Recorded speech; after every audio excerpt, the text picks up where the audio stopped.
జై కాంగ్రెస్, జై కాంగ్రెస్. సోనియా గాంధీ గారి నాయకత్వం, రాహుల్ గాంధీ గారి నాయకత్వం, రేవంత్ రెడ్డి గారి నాయకత్వం. జై కాంగ్రెస్. తెలంగాణ నలుమూలల నుంచి ఢిల్లీ నడిపొడ్డున ఈ మతోన్మాద పార్టీ బీజేపీ పార్టీని మెడలు వంచి బీసీలకు రావాల్సినటువంటి 42% రిజర్వేషన్ సాధించడం కోసం వచ్చినటువంటి తెలంగాణ నా అక్కాచెల్లెళ్లకు, నా అన్నదమ్ములకు, వేదిక మీదటువంటి పెద్దలకు పేరు పేరున ధన్యవాదాలు. భారతదేశానికి రోడ్ మోడల్ గా తెలంగాణలో ఇవాళ కులగణంలో జనగణంలో కులగణం చేసి మా తామాషా ప్రకారం మేమంతా మాకంతని చెప్పి భావి ప్రధాని రాహుల్ గాంధీ గారి ఆలోచనలు మొదటగా తెలంగాణలో ఇంప్లిమెంట్ చేసి తెలంగాణ రాష్ట్రాన్ని భారతదేశానికి రోడ్ మోడల్ చేసిన ఘనత మన గౌరవ ముఖ్యమంత్రి రేవంత్ రెడ్డి గారిది. మన రాహుల్ గాంధీ గారు ఈ భారతదేశంలో భారత్ జోడో యాత్ర ద్వారా కన్యాకుమారి నుంచి కాశ్మీర్ వరకు పాదయాత్ర చేసి మంచు కొండల్లో భారతదేశ ప్రజల స్థితిగతులు తెలుసుకొని మేమంతా మాకంతా ఉండాలనే లక్ష్యంతో ఈ కులగణన చేపడితే 1990 తర్వాత భారతదేశంలో కులగణన చేసిన రాష్ట్రం అంటే తెలంగాణ రాష్ట్రం.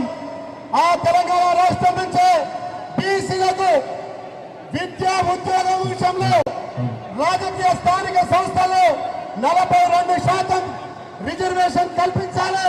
42% బీసీలకు రిజర్వేషన్ కల్పించిన తర్వాతనే మేము స్థానిక సంస్థలకు పోతామని చెప్పి తెలంగాణలో కులగణన చేసి 56.7% ఉన్న బీసీలకు 42% స్థానిక సంస్థల్లో రిజర్వేషన్ కల్పించాలని చట్టసభల్లో చట్టం చేసి దాన్ని గవర్నర్ పొంది గవర్నర్ ఆమోదంతో కేంద్రానికి పంపి స్పెషల్ ఆర్డినెన్స్ ద్వారా కూడా ఇలా కేంద్రానికి పంపితే అక్కడ స్థానికంగా ఎమ్మెల్యేలు కానీ ఎంపీలు కానీ మద్దతిచ్చి కేంద్రం వీరికి ఢిల్లీకి వచ్చి మళ్ళీ మతాలు అడ్డుపడుతున్నారు.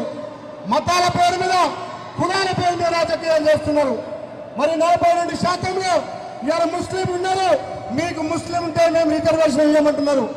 మరి భారతదేశంలో ముస్లింలు మైనార్టీలు భాగం కాదా మీకు? మరి మీ మోడీ గారు 3 సార్లు ముఖ్యమంత్రి ఉన్నటువంటి బీహార్ రాష్ట్రంలో ఏ రకంగా రిజర్వేషన్లు అమలవుతున్నాయి? మరి తెలంగాణకు వచ్చేసరికి ఎందుకు మొఖాలు అడ్డుకుంటున్నారు? మీరు తెలంగాణలో 8 ఎంపీలను గెలిపించింది ఈ బీసీ ఎస్టీ మైనార్టీలు కాదు అని చెప్పి ఈ వేదిక మాకు తెలియజేస్తున్నా. మీకు బీసీ రిజర్వేషన్ ఇస్తే మీకేం నొప్పి అని అడుగుతున్నాం. అక్కడ అసెంబ్లీలో మద్దతు ఇస్తారు, ఢిల్లీకి వచ్చి మొఖాలు అడ్డుకున్నారు. అక్కడ దిక్కుమాలినటువంటి ఒక పార్టీ నేతలు ఇవాళ డైవర్ట్ పాలసీ చేయాలని చెప్పి ఇవాళ అక్కడ గల్లీలో ధర్నా చేస్తున్నారు.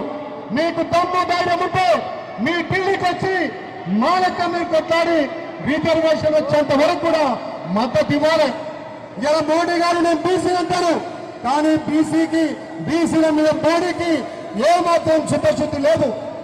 మరి మా రాహుల్ గాంధీ గారు దామాషా ప్రకారం మేమెంతో మాకని చెప్పి ఇవాళ కులగణలో జనగణలో కులగణన చేస్తే ఇవాళ మీరు దాన్ని ఒప్పుకోకపోవడం దేనికి సంకేతం అని చెప్పి మేము అడుగుతున్నాం.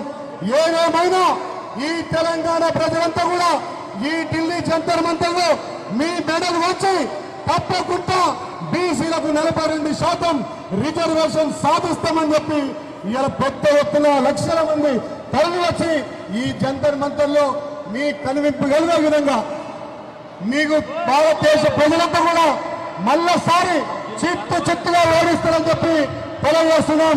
బీసీల పక్షపాతిగా మా పెద్దన్న ఒక రెడ్డి బిడ్డ అయినా మా ముఖ్యమంత్రి తెలంగాణలో కులగణన చేసి బీసీలకు 42% చట్టం చేసి ఇవాళ కేంద్రానికి పంపితే కేంద్రం ఇక్కడ నాన్పి ధోరణి చేస్తుంది. ఇప్పటికే ఎస్టీ మైనార్టీలు కాంగ్రెస్ వైపు ఉన్నారు.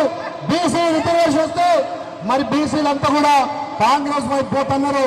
మీరెంత మోకాలడ్డినా మీరెన్ని ప్రయత్నం చేసినా తప్పకుండా 42% బీసీ రిజర్వేషన్ అమలు పరిచేదాకా మా కాంగ్రెస్ పార్టీ మా అగ్ర నాయకులు మా పిసిసి అధ్యక్షుడు, మా మంత్రులు, మా ముఖ్యమంత్రి ఊరుకునే ప్రసక్తి లేదు. ఇది ఆరంభం మాత్రమే. మీ బీజేపీ ఢిల్లీలో మీ ప్రభుత్వాన్ని పడగొట్టేంత వరకు కూడా బీసీలందరూ కంకణం కట్టుకొని ముందుకు పోతారు. తప్పకుండా ఈ ధర్నాన్ని చూసైనా మీరు బీసీ పక్షపాత అయితే తప్పకుండా ఈ బీసీల 42% రిజర్వేషన్ అమలు చేయాలని చెప్పి ఈ వేదిక మీద తెలియజేస్తూ ఇక్కడికి ఢిల్లీ నడిపట్టి వచ్చినటువంటి తెలంగాణ ప్రజలందరికీ మళ్ళొక్కసారి పేరు పేరున ధన్యవాదాలు చేస్తున్నా. జై కాంగ్రెస్, జై కాంగ్రెస్.